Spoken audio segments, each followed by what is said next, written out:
안녕하세요. 오토기어 김종민입니다. 벤츠 전기차 저희가 평가를 하면서 정말 저희가 많은 비난을 들었습니다. 왜냐하면 EQS, 또 EQC, EQE 이런 것들을 보면서 저희가 벤츠의 전기차에는 언급할 가치가 없습니다, 여러분. 기술적인 포인트, 스펙. 이게 벤츠에서 나온 전기차라는 게 믿어지지 않을 만큼 허접하네요. 여러분들 이런 전기차에 관심 가지면 안 됩니다. 저희가 이제 지적을 한 부분이 이 파워트레인의 완성도가 너무 떨어진다. 그리고 경량화는 가장 안 좋은 수준이었거든요. EQS, EQS SUV, EQC도 그렇고요.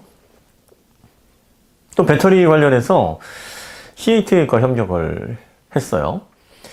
사실 중국의 CATL, 중국 1위를 넘어서 세계 1위라고 합니다만 이 CATL은 리튬 인산철부터 시작을 했고 3원계 부분에서 K배터리 대비 한 2, 3년 정도 뒤처진 그런 기술력으로 알려져 있습니다. 이 2, 3년이라는 것도요, CATL이 양적 성장으로 그동안 엄청난 성과를 보여줬기 때문에 한 그 정도일 것이다 라고 좀 뭐랄까요, 포지티브하게 잡는 거지, 그 이상 아마 수율과 관련해서 그리고 또 특허 관련해서 전반적인 분석을 해보면 격차가 그 이상 벌어지지 않을까 그런 생각이 좀 드는데, 지금 CATL이 811까지는 어떻게 저렇게 따라왔는데 9번반 고밀도 배터리 부분에서 지금 K배터리와 간극을 전혀 좁히지 못하고 있습니다. 오히려 그 간극이 더 벌어지고 있어요. 그러다 보니까 사시 충전이 가능한 리튬 인산철, 새로운 형태의 리튬 인산철 만들어내겠다. 소듐 전지 만들어내겠다. 소듐 전지 막 중국에서 뉴스를 많이 보내니까 우리나라 K배터리는 소듐 전지 전혀 신경 안 쓰고 있는 것처럼 보이지만 지금 상당 부분 소듐 전지에 대한 진척을 이루고 있습니다. 소듐 전지가 ESS 시장에서 리튬 인산철을 밀어내고 결과적으로 이 소듐 전지가 가장 대중적인 그런 에너지원으로 자리를 잡게 될 걸로 보입니다. 고밀도는 이제 3원계나 또 그 이상의 밀도를 갖추고 있는 새로운 형태의 리튬 메탈이라든지 리튬 황이라든지 전고체 이런 것들이 최상위 제품군을 형성을 하고, 그리고 현재 3원계는 대중차 프리미엄 모델 중에서도 조금 접근 가능한 그런 모델에서 아마 폭넓게 허리를 담당하고 이런 그림이 그려지지 않을까 싶은데, 어쨌든 벤츠가 배터리 부분에서도 중국 기업에게 거의 손을 벌리는 그런 입장이었고, 그리고 신모델이 나오게 되면 미래를 선도할 만한 그런 기술적인 포인트, 그리고 또 공학적인 가치 이런 것들을 주로 설명을 했단 말이에요. 여러분들 그 유명한 ESC, 이것도 벤츠와 부시가 협력을 해서 개발을 한 거고요. 말하면 뭐합니까? 미래를 기다린 적이 없다. 우리는 그 시대에 항상 미래였다. 보기만 해도 소름 쫙 돋는 그런 광고 카피 아니었습니까? 그러던 제조사가 전기차 시대에 와서 하이퍼 스크린이라고 모니터를 선전하고 있어요. 이게 어이가 없는 겁니다, 진짜. 그것도 정말 최첨단 인공지능이 들어간 챗GPT보다 더 앞서서 전체를 한 덩어리로 만들어가지고 자동차의 모든 데이터들을 사용자에 맞게 인공지능적으로 큐레이션해서 제공하는 것도 아니고, 기존에 하던 인포테인먼트 시스템에서 사이즈만 넓힌 이런 것들 강조하고 있고, 그리고 과거 내연차 시대에 흔했던 기술 중에 하나였던 후륜 스티어링 요 각도 그거 가지고 구독을 하네 말해 이런 거 가지고, 그러니까 이런 기술적인 포인트를 저희가 분석을 해보고 경량화라든지 파워트레인의 완성도, 전기전자시어의 그런 기술적인 수준, 또 배터리에 대한 대비, 디자인 이런 것들 다 종합해 봤을 때 EQ 시리즈는 오래 못 간다. 이거는 여러분들이 관심 가질 필요가 없을 만큼 벤츠에서는 실패작이라고 볼 수 있다. 아마 포기하게 될 거다. 저희가 그런 얘기를 반복적으로 드렸는데, 이 벤츠에 대한 믿음과 신뢰가 워낙 막강하니까 이제 그런 기술적인 포인트들을 검토를 안 하신 분들은 이게 무슨 해괴망측한 소리냐, 벤츠를 뭘로 알고 너 따위가 더 벤츠 엔지니어나 너 벤츠 경영진보다 네가 똑똑하다는 얘기야 그러면서 엄청난 반대에 부딪혔었죠. 그런데 어떻습니까? 벤츠에서 공식적인 발표가 나왔습니다. EQ 시리즈를 2024년 올해에 완전히 폐기하겠다고 발표를 했습니다. 두 손 두 발 다 든 겁니다. 그래서 새로운 전기차 전략 필요하다. 벤츠는 EQ 시리즈를 통해서 정말 전기차 시대에 과감하게 그리고 많은 투자를 통해서 업계를 선도하기 위해서 나름 노력을 많이 했습니다. 그럼에도 불구하고 전기차에 대한 사전 준비 그리고 이해도 그리고 또 어느 방향으로 업계를 선도해야 될지에 대한 그런 기초 기술력 이런 것들이 전무한 상황에서 전혀 그들이 기대하지 않았던 결말을 맞이한 거죠. 그런데 사실 뭐 전기차, 전기전자 관련된 기술적인 포인트를 아는 사람들은 처음 나올 때부터 예상했던 결과입니다. 결국은 이렇게 될 것이다. 그리고 본질을 전혀 잡아내지 못하고 뭐 거의 성능적인 포인트에서 경쟁 모델 대비 심지어는 현대기아 우습게 보던 그런 상대 대비 완벽하게 다 떨어지는 한 세대 이상의 격차를 보여주는 이런 전기차를 가지고 업계를 어떻게 선도를 하겠습니까? 결국은 EQ 시리즈는 무너질 수밖에 없었던 거죠. 그러니까 현행 EQS, 뭐 EQC, EQE 구입을 하신 분들은 아쉽게도 앞으로는 이제 후속 모델 없이 역사의 기록으로 남을 뭐 그러한 제품들을 구입하신 거니까 나름 의미는 있다고 봅니다. 소비자들이 무슨 잘못이 있습니까? 잘 알아보지 못한 게 뭐 죄라면 죄인데, 아니 또 뭐 그걸 죄라고 얘기할 수 있나요? 그리고 잘 쓰시면 또 그 나름대로 의미가 있는 거니까 관련된 제품을 구입하신 분들에게 에이 그렇게 알아보지 않고 구입하시더니 참 이런 말씀 드리는 게 아니라 여러분들이 구입하신 자동차는 안전하게 폐차하실 때까지 잘 사용하시기를 바랍니다. 하지만 이제 벤츠가 이제 앞으로는 얼마 전에 이제 CES에서 CLA 컨셉트를 보여주면서 이런 방식으로 이제 전기차가 발전할 겁니다. 앞으로는 플랫폼화된 전기차로 다시 미래 전기차 시장을 선도할 수 있을 만한 그런 벤츠만의 독특한 기술들 그리고 또 차별화 포인트를 얹어서 새로 전기차 시장을 한번 리드해 보겠습니다. 이렇게 또 다시 출사표를 던졌습니다. 뚜껑을 열어봐야 알겠죠. 예, 2세대 전기차 전략 저희가 실체가 나오는 대로 이런 것들은 또 다시 한번 전망을 해드리겠습니다만 어쨌든 EQ 시리즈는 저희가 여러 차례 그리고 아주 힘있게 강조를 해드렸던 것처럼 특히 지바겐을 베이스로 한 EQC는 보고 막 제가 정신이 혼미할 정도로 이게 정말 벤츠 맞냐, 얘들 도대체 어떻게 된 거야, 뭐 그동안 무슨 일이 있었던 거냐 도대체. 이건 악몽이지. 이게 크리스마스 악몽보다 더하네. 이게 뭐 하는 짓이야 이게 차가. 아무리 전기차라 그래도 친구 과거와 미래를 잇는 어떤 연결고리를 만들어 놓고 뭔가 프리미엄 유저들에게 맞는 핵심을 공략을 해야 되는데 그냥 고등학생 디자인 배우는 사람들이 전기차 비슷하게 이미지 한번 얹어봐 해서 얹어놓은 거랑 뭐가 달라 이게. 이런 멋진 디자인을 이렇게 망쳐놓기도 힘들겠다. 와, 이런 얘기를 했을 만큼 충격을 받았다 이런 말씀을 전해드렸거든요. 어쨌든 개인적으로 저는 벤츠를 정말 사랑하는 소비자, 대표적인 소비자입니다. 벤츠를 그동안 내연차 시절에는 막 덮어놓고 구입해왔고 AMG에는 거의 막 사랑에 빠져서 헤어나오지 못했던 그런 시기가 있을 만큼. 그런데 솔직히 개인적으로 좀 많이 씁쓸하고 이렇게 세상이 바뀌는 게 꼭 즐겁지만은 않습니다. 오래 곁에 두고 같이 즐겨왔고 제 인생의 많은 페이지를 추억으로 장식해줬던 그런 걸출한 브랜드에서 막상 또 왜 초를 호령하던 사자가 병들어서 무리해서 이렇게 막 쫓겨날 때 모습 보면 정말 처량하고 애틋한 그런 마음 들잖아요. 물론 벤츠가 그렇다고 해가지고 지금 늙은 사자로 무리해서 쫓겨나가지고 뭐 곧 있으면 망한다 이게 절대 아닙니다. 전기차 시대에 제대로 된 준비를 안 해서 첫 작품을 이제 시원하게 말아먹었다. 그럼 이제 다음 제품, 다음 상품성에 있어서 어떻게 경쟁력을 가져갈 것인지 그 포인트를 보자. 이제 그 얘기예요. BMW도 뉴 클래스, 노이에 클래스 2026년도에 출격시키겠다. 그래서 이제 관련된 내용을 봤더니 기술적인 포인트는 그냥 EGMP와 거의 비슷합니다. 더 나아지는 포인트들이 있나 싶을 정도로 거의 비슷한 수준의 플랫폼화된 전기차를 내보이는 걸로 지금 발표가 되어 있는데 2021년에 나온 EGMP와 2026년에 나올 예정인 BMW의 새로운 플랫폼화된 전기차의 성능적인 포인트가 비슷하다고 하면 5년간의 격차가 발생하는 거 아닙니까? 그러면 노이에 클래스에 도대체 어떤 차별화된 포인트가 있을까?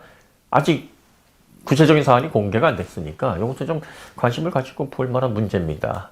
그러니까 현행 BMW가 내연차 기반으로 만들어내는 전기차들은 여러분들이 벤츠보다는 그래도 좀 상품성이 있어서 낫다라고 볼 수 있고, 그리고 전반적으로 BMW가 가져가는 자동차로서의 이동수단으로 제일 가치죠. 운전의 재미, 뭐 이런 것들은 여전히 BMW만의 장점이 있으니까 지금의 전기차를 구입하셔서 나름 만족을 누리면서 타시는 분들도 많이 계시겠지만, 앞으로 산업을 선도하는 그런 핵심 역량을 갖춘 전기차 기업으로서는 지금 현행 전기차들에서 보여주는 기술적인 가치는 상당히 떨어진다라고 밖에 볼 수 없어요. 여러분들이 이런 부분들을 좀 감안해서 보시면 좋을 것 같고, 최근 포르쉐가 이제 파나메라 하이브리드 그리고 타이칸 부분 변경 2025년 모델의 새로운 기술을 좀 선보였죠. 포르쉐 액티브 라이드 시스템. 이게 기술적으로 상당히 재미있고 흥미로우면서 야, 역시 포르쉐답구나라고 감탄이 나오게 할 만한 기술이긴 한데, 어떻게 보면은 포르쉐가 좀 궁지에 몰렸다라는 느낌을 받게 하는 부분이기도 합니다. 왜냐하면 이렇게 비싼 기술을 양산차에 넣게 되면 회사로서도 모험을 하게 되는 거고, 만약에 이 기술이 저렴한 기술로 따라잡히게 되면 그 다음에는 이제 더 이상 꺼낼 카드가 없게 됩니다.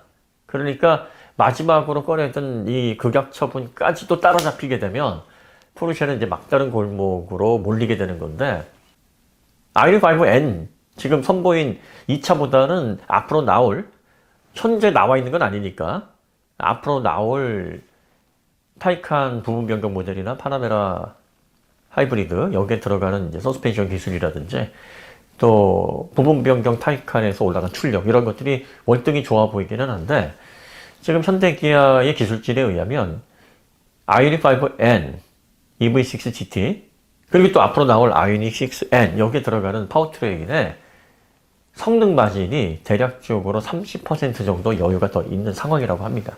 그러니까 800 후반에서 900 초반까지도 출력을 올릴 수 있을 만한 기술적인 준비가 지금 되어 있다는 거고, 그리고 SK에서 선보인 9만반 이 배터리도 성능 밀도, 출력 밀도를 더 끌어올릴 수 있을 만한 그런 마진이 꽤 있다고 합니다.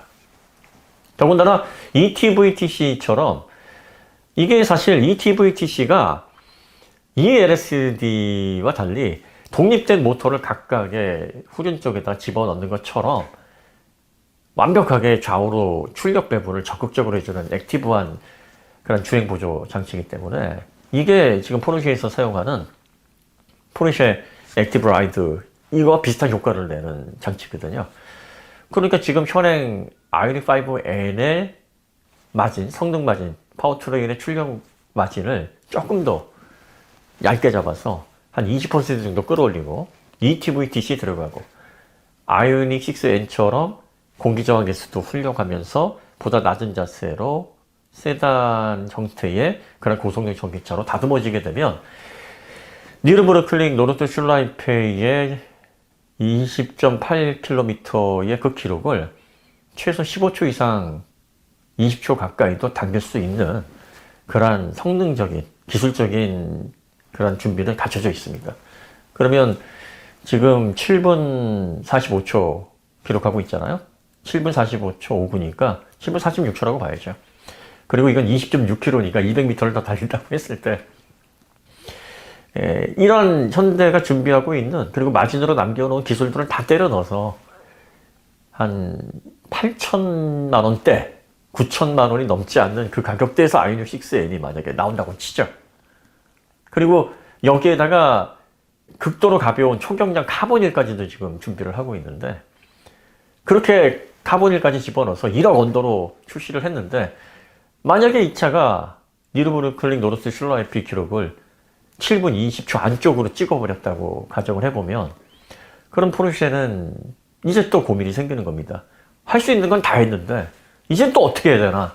그 다음은 뭘 집어넣어야 되나? 왜? 가격이 거의 3분의 1 정도밖에 안 되잖아요. 이게 정말 업계에서는 미치게 하는 포인트입니다. 그러니까 이렇게 경쟁을 하게 되면 시장이 재밌어지는 거예요.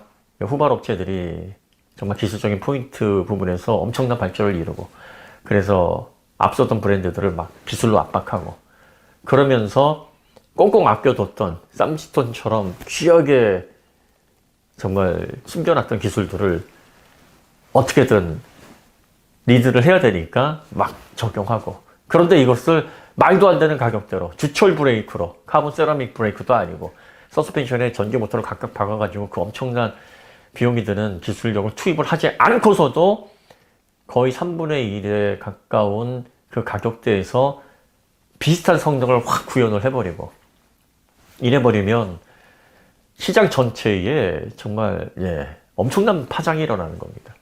그러니까 지금 포르쉐가 새로운 기술을 선보이고 타이칸 2025년 모델로 아직 출시 전인데, 그리고 이제 타이칸 GT 모델로 추정되는 모델이 노르트 슐라이페를 또 주행을 해서 7분 7초 55를 찍었단 말이에요. 그럼 현대에서도 아이오닉 5N이나 아이오닉 6N 이런 차들을 GT 버전으로 트랙 주행에 맞게 정말 무게도 더 덜어내고, 그리고 휠 타이어라든지 배터리 C레이트를 서킷 주행에 맞게 좀 더 상향 조정을 해서 포텐셜을 거의 100% 활용한 상태에서 투입을 하게 되면 그러면 진짜 와, 복잡한 일이 벌어지는 겁니다.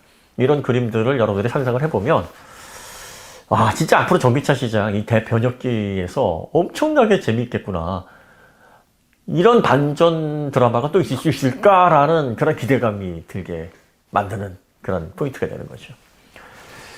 자, 앞으로 계속 새로운 기술들을 통해서 놀랄 일들이 많이 벌어질 겁니다. 여러분들이 팝콘 준비하시고, 편안한 알락 의자 준비하셔서 관람을 하시면 되는 겁니다. 소비자들이 누가 이기든 잘하는 업체가 이기면 그게 우리 편인 거죠.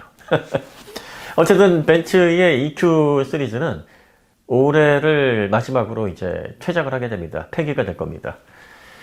벤츠로서는 정말 통한의 실패가 될 거고, 앞으로 전기차 시장을 어떻게 이끌어 나가야 될지에 대한 엄청난 숙제를 남기게 되는 셈인데, 개인적으로는 벤츠가 전동화 부분에서 미래 전기차 시장에서 과감한 투자를 하는 부분에 있어서 상당히 몸을 움츠리지 않을까, 그런 생각이 좀 듭니다. 그리고 당분간은 CLA 같은 좀 작고, 그리고 또 전체의 브랜드의 밸류라든지, 이 EQS는 S클래스급의 전기차이기 때문에 더군다나 거기에서 오는 충격파, 이 프로젝트가 엎어짐으로 인해서 오는 그 여파가 굉장히 벤츠에게는 뼈아프기도 하고 브랜드 전체에 입히는 타격도 매우 클 거라고 보여지는데, 어쨌든 소형에서 중형 그 사이의 모델로 당분간 숨고르기를 할 걸로 보입니다.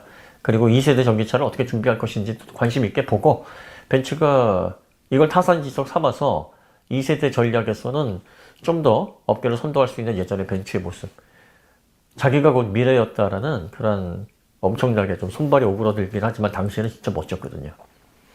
그런 워딩을 선보일 수 있을지, 아니면 또 EQG처럼 진짜 정신이 혼미한 그런 결과물들을 통해서 또 한번 동공지진을 일으킬지 좀 관심을 가지고 지켜봐야 될 것 같습니다. 그리고 이쯤 되면 저희가 무슨 얘기를 하면 좀 지켜봐 주세요. 비난부터 하지 마시고, 지금까지 그래도 많이 관련해가지고 이렇게 될 겁니다 하는 내용들이 현실로 많이 이루어지지 않았습니까? 여기에 대한 좀 어드밴티지를 좀 주십시오.